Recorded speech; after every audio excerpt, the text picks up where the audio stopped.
All right, the Bucks. It is Talking Buccaneers with me, Fumane, after 3 goals of ours and 1 goal of theirs. I should say really 4 goals of ours and 0 goals of theirs, because the 1 goal of theirs is scored by Vincent Pule, who used to be ours. I want to start here with this episode. I want to start by saying that one of the things that was interesting for me to see didn't actually happen in the game. It happened after the game when I was leaving and I was, headed home from the stadium. And I got into a bit of a heated conversation with a friend of mine. And this friend of mine wasn't at the stadium. I was. And we got into a conversation about whether or not Patrick Maswang was important for us today. Now, I believe he was. He was very important for us today. And the friend of mine thinks that Patrick Maswang was not important for us today.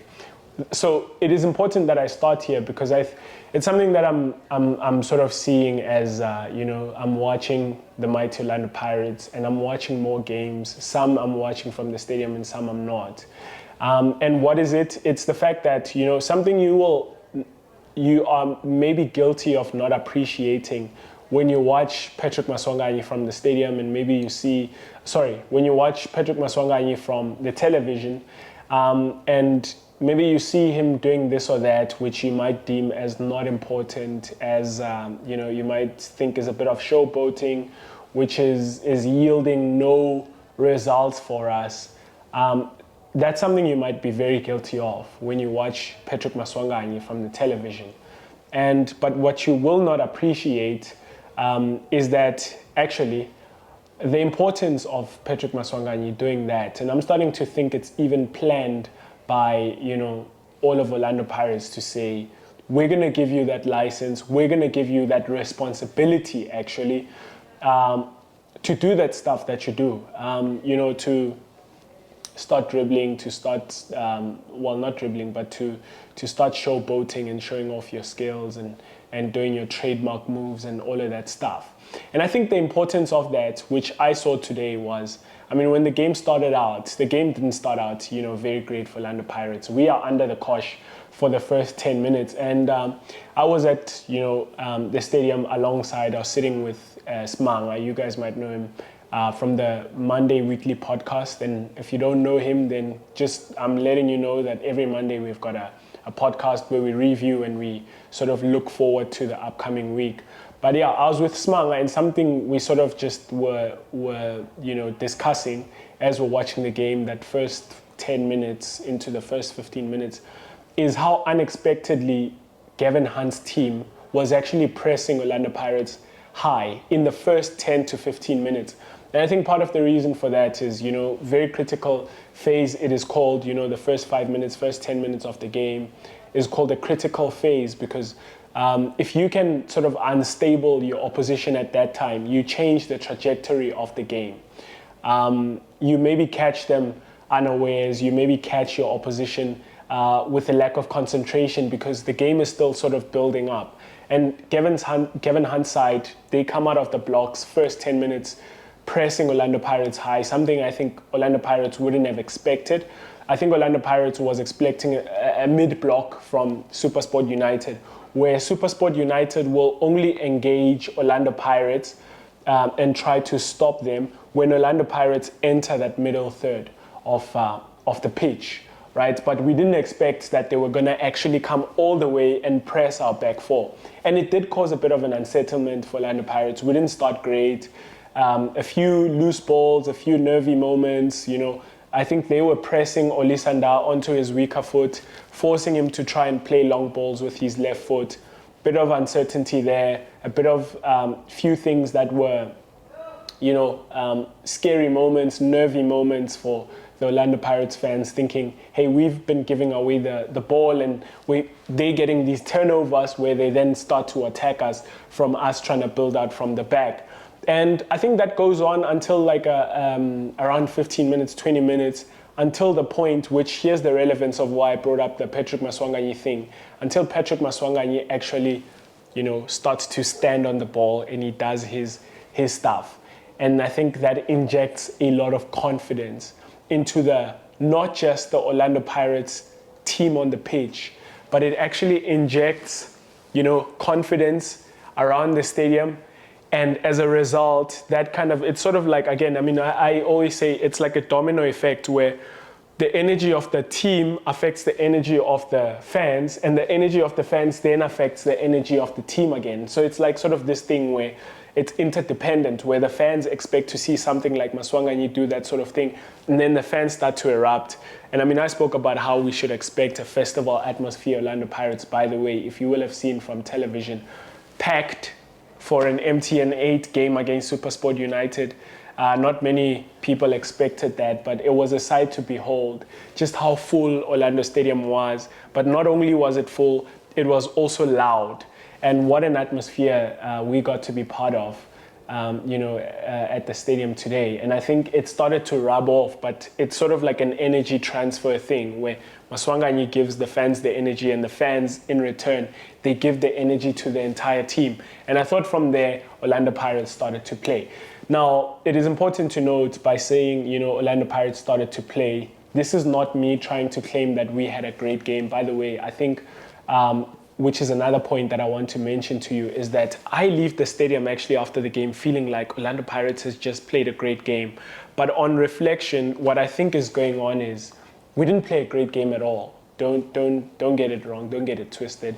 We didn't play a great game at all. I'm going to get a bit into that actually because of a few observations that I saw or picked up or observed.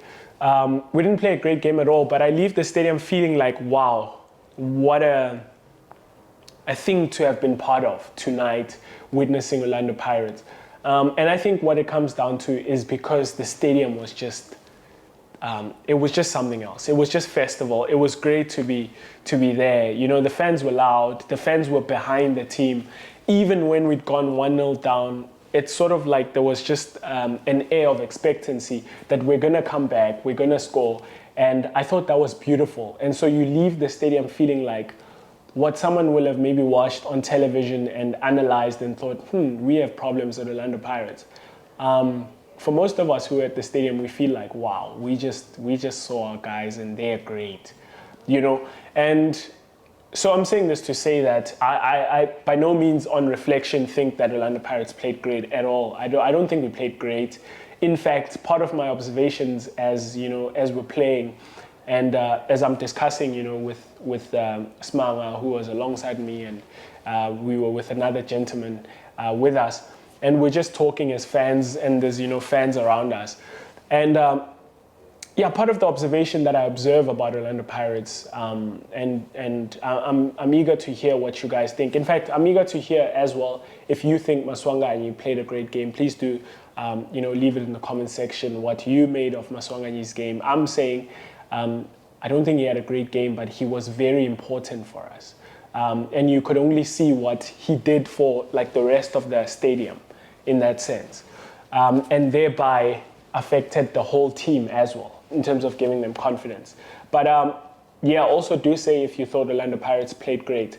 But I think part of the observations that I saw is that something we still lack in, and I think it's a thing where maybe I must just not expect that we're gonna improve in. But here's what I think we are. Here's my characterization of, say, Orlando Pirates in contrast to Mamelodi Sundowns. I think Mamelodi Sundowns, what they do, they're great at control, right? So when they try to win the ball back and they do win it back, what they want to do is to get back into a shape where they control the game. They control the ball, they control the opposition, they control spaces on the pitch. Whereas Orlando Pirates, I think we still lack a bit of control, and I'm going to get to why. I was calling for, in fact, I don't think it was it was that I was calling for him. I think the game was crying out for Kabelo Dlamini, by the way. I think, but I'll get to that. Let me not get a bit ahead of myself. Let me finish this point to say, whereas Orlando Pirates, in contrast to Mamelodi Sundowns, when we win the ball back, it's go, go, go. We want to create the opportunity immediately. We want to turn over and, create a chance, which is fine. It's a philosophy of football. It is, Jose Rivero's idea of how to, create chances. It seems like he thinks when we win the ball back, can we quickly 1, 2, 3 and get into, the opposition's box and score or whatever, create a chance. And that's where people like Monapule Saleng are such a weapon, and his strengths are so magnified by how Orlando Pirates sets up in that regard, especially playing against a mid-block Supersport United. There is a bit of space behind the back line, and I just want to throw something in there to say, it's not a coincidence that when we played Supersport United again last game of the season last season, Monapule Saleng was fantastic. We play Supersport United again today. Monapule Saleng is the man of the match, and rightfully so. It's not a coincidence. It's because of how Supersport United set up in terms of their organization, where their defense is at. There's a bit of space behind them in their mid-block, and so Monapule Saleng can actually penetrate. However, I actually want to say this, to get into a bit of the game, is that, as soon as we get the first goal via corner, and then, Saleng eliminates his man, and I think he plays a cutback into the box, and then Captain Fantastic, Oli Sanda, puts us 1-0 up. Supersport United get their goal via something which was, predictable. That's the kind of goal that Supersport United, if they do get a goal, they're going to get that one, which was, long ball. I think it was a diagonal towards Bradley Grobler, who is rooted on, he goes and he stands on Thabiso Munyani, like a smart striker would, is that you go and you stand on the smallest, least defensive player in that back line. And then, obviously the centre backs will think, okay, someone's got Grobler. And yeah, long diagonal, Munyani, I think, big mistake from him. But Bradley Grobler then plays the ball back with his head for Vincent Pule to put Supersport United 1-1. And shout out Vincent Pule for the sign of respect to not celebrate against his former club. By the way, you guys might have seen this now. I love Vincent Pule, and that's part of the reason why. Very humble guy, very talented as well. And I'm happy for him because Supersport United lost. I can be happy for him that he scored against us. And so they go, 1-1, and then I think we get our second goal in extra time, actually. The game finishes at 1-1. But what happens as sort of the game unfolds is the game is crying out for a bit of control. I think what we're struggling with, and not a little bit, we're struggling with big time, is that we are finding it difficult to actually penetrate the lines of Supersport United. So, some of you might have thought that Lebogile Mofokeng didn't have a great game. Maybe he was a bit of, you didn't see him in the game, or Maswang, maybe you didn't see him, he wasn't affecting the game. Monapule Saleng, we talk of him as man of the match now because of the heroics, and I think the heroics mainly come in the goal, but also in the extra time. We speak of that now, but I think if the game ends in a 2-1 or something like that, you will have concluded that, Monapule Saleng, what a bad game, all of that stuff. And I think part of it is because we are actually struggling with our build-up, and we are struggling to penetrate the line. I beg your pardon. We're struggling to penetrate the lines of Supersport United and actually find our number 10s and turn Supersport United and create chances. We're struggling with that big time. We're going around our defense and we're giving the ball to Sesane, who's playing bad balls. And look, again, I feel like every time that I say something which is a bit critical about certain players, people have thought that I've got agendas or whatever. Where do I get this? Comment section, blah, blah, blah, all that kind of stuff. Some of the clips that maybe you will have seen being posted where I'm commenting on certain players. if you haven't, yeah, that happens. Sometimes the clips are posted. And yeah, people have thought that maybe I don't appreciate Sesane for overall as a player, but I do think that he's got quite a few deficiencies, especially with how we play. I think he's got a lot to learn, actually, if I'm, quite honest. I think he's got a lot to learn, Sesane. I love his confidence, and I love how, his demeanor and his aura on the football pitch. He's very confident in his own abilities, which is great. And I know he's loved by, the club, and I think he's going to improve. But I do think that his passing is not up to scratch. And I think people have tried to convince me, and I thought I was maybe doubting my views a little bit, but actually I'm going to double down to say I think Sesane has got to improve in his passing. His passes are nowhere near successful or close to successful, or maybe it's that he will even in my view make the wrong decision of pass, where you are playing the ball where Munapule Saleng has to go and compete in the air against Tulani Hlatshwayo or this or that, where maybe a diagonal is on and stuff like that. But you guys can fact check me as to how many long balls were successful in the long balls that he played. But contrast that with someone like Nda, who was even playing some with his weaker foot. And then we can talk that conversation to say, do we then conclude to say, Thabiso Sesane is a great passer of the ball, what people describe him as. But that's what would happen, is that Sesane would have to play the long ball. Nda pressed on his right foot towards his left, would have to play a long ball. Then we weren't penetrating through.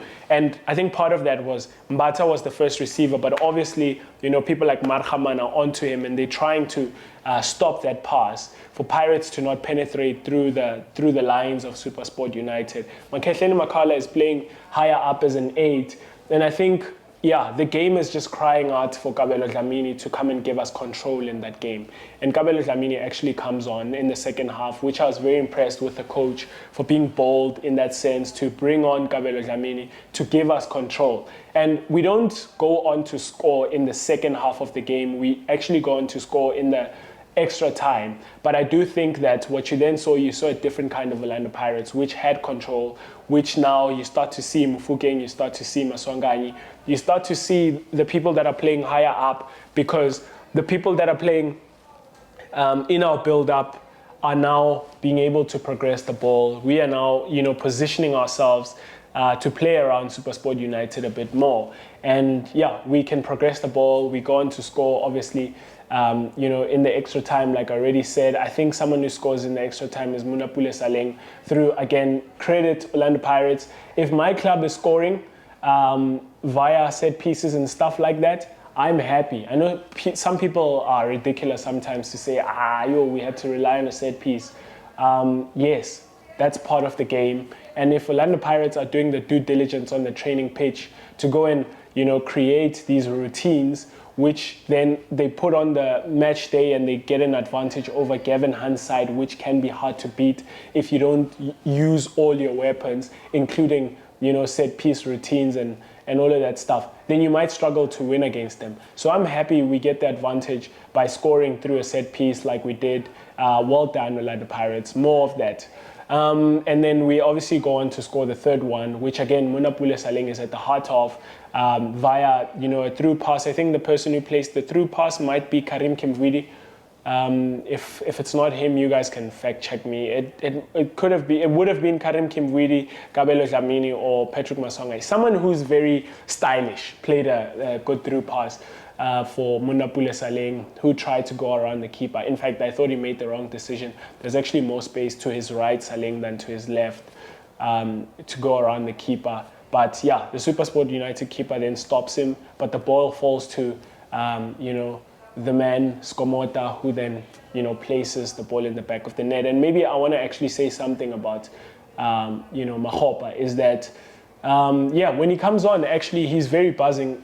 Something that I'm happy for with Mahopa that he came and he gave us was that he's actually someone who can handle the ball quite well. That's something that I think has been improving gradually, is that playing in the number 9, he's not keeping it up in the air, when the ball's coming to Makgopa's feet, he's actually dribbling past people to bring others into play using his feet, and I love that. I do think he's very nomadic, Makgopa, on the pitch. He travels quite a lot. He's on the left wing, he's on the right wing, doing all sorts of that stuff. But he's keeping actually the ball up for us to bring players into play, and I thought he did that very well. I think sometimes that is necessary. You need that sometimes because you don't want us keep losing it every time we try and play it up front, or it bouncing off of, you know, our striker, but he's keeping it for us. And then he's bringing Mokimvuidi, Maswang into play, and then we're playing around them and creating opportunities like that. But yeah, let me not stay here for too long. I thought, you know, very important for us to win this game, and we did. And so there's like a very vibrant, positive atmosphere around us. I know there's stuff right now probably on Facebook, Twitter, all of these places where people are saying that, oh yeah, we got favorable decisions towards us, which should have been penalties and this and that. And I usually don't like to be on here talking about referees, otherwise this podcast is going to be boring. If it isn't already for you, it's going to be, maybe it's going to be more boring if it already is for you. But yeah, I don't like that actually. Even when referees jeopardize Orlando Pirates, I usually don't like coming on here. Maybe I will do, so don't quote me. But yeah, I thought anyway, on the balance of things, Orlando Pirates was the better team. We deserved to win. We scored our goals. We took our chances, even though we didn't create many. And I know someone's going to maybe want to pull out a stat. Orlando Pirates didn't create a lot of chances. We ended up scoring, you know, important goals, but I don't think it was those games where we're creating a lot. And that's fine with me. Those days, Mama said those days would come against Supersport United. You know what I'm saying? Let me leave it here. Up the mighty Bucks. Cheers. Well, I hope you enjoyed that video from Talking Buccaneers. If you did, please hit that subscribe button so you can stay up to date with all our future content.